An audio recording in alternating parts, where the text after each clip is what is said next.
All right, today we are cracking the code on what might be the most challenging hurdle in the entire tech world, the system design interview.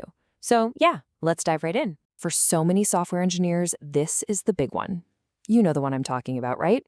It goes way beyond just writing code. They're asking you to architect a massive, large-scale system from scratch. The stakes feel incredibly high, and the questions are so broad and open-ended, it can be, well, pretty intimidating. And this quote, it just hits the nail on the head, doesn't it?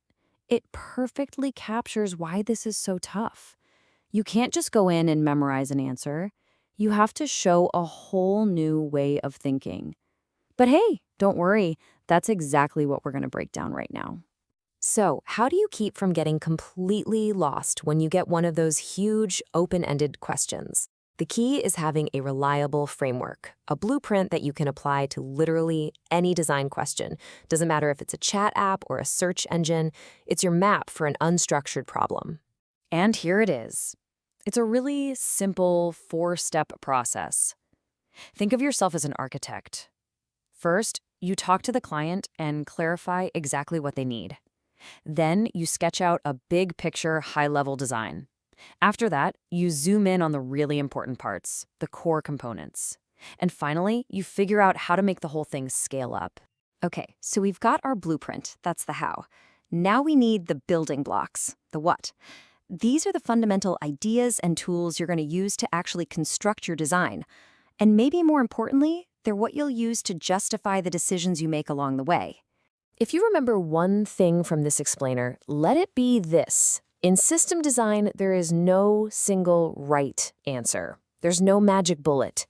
Every single decision you make, which database to use, how to cache data, literally anything, has pros and cons. The real skill is being able to explain those trade-offs. And that idea leads us directly to the foundational law of building big systems, the CAP theorem. Here's the deal. Networks fail. It's just a fact of life. So that P for partition tolerance, you're stuck with it. It's not optional. So your real choice is always between consistency and availability. You can't have perfect versions of both all the time. So what does this choice actually look like in the real world? Well, think about a banking system. That's a CP system. It cares about consistency above all else. If it can't guarantee you're seeing the absolute latest, most correct balance, it'll just give you an error. You'd rather see an error than the wrong balance, right? Now think about a social media feed. That's an AP system. It prioritizes availability. It's always going to show you something, even if that data is a few seconds old. This whole trade-off way of thinking is front and center when you choose a database. On one side, you have SQL databases. They are the champions of consistency, with their rigid structure and guarantees. On the other side, you've got NoSQL databases. They're usually built for insane flexibility and availability, which is perfect when you have massive amounts of data that doesn't fit neatly in a table. Now, when you talk about performance, you have to be precise. You'll hear two words all the time: latency and throughput. Latency is easy. How fast is it for one person? Throughput is how many actions can we handle at once? And, you guessed it, trying to make one better often makes the other worse. It's another trade-off. To make this all feel a bit more real, let's look at a number: 100 nanoseconds. That's roughly how long it takes to grab something from a computer's main memory. Sounds pretty fast, right? Well, now compare that to a network request. Even one inside the same data center, that can take 500,000 nanoseconds. That is 5,000 times slower. Understanding that huge difference is absolutely critical for making smart design choices. You hear people throwing around terms like 3 nines or 5 nines of availability. This table shows what that actually means, and it's pretty shocking. 3 nines sounds great, but it means your service is down for almost 9 hours a year. 5 nines is just 5 minutes. That leap in reliability is absolutely massive, and it's not free. It costs a ton in terms of complexity and money. Yet another critical trade-off to talk about. Okay, with those big ideas in our back pocket, here are the actual tools in your toolbox. You've got a flood of traffic coming in, you need a load balancer. Your system feels slow, you add caching. Your database is getting way too big for one machine, you use sharding and replication. And if you have a slow background job, you don't make the user wait. You use asynchronism with a message queue.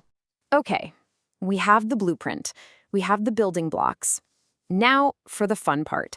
Let's actually put it all into practice and run through some of the most common design questions you're likely to see. The URL shortener. This one comes up all the time. The whole game here is creating a unique short URL and then storing that mapping so you can retrieve it again super fast. Because you need speed and you're going to have a ton of traffic, you're immediately thinking about an AP system, right?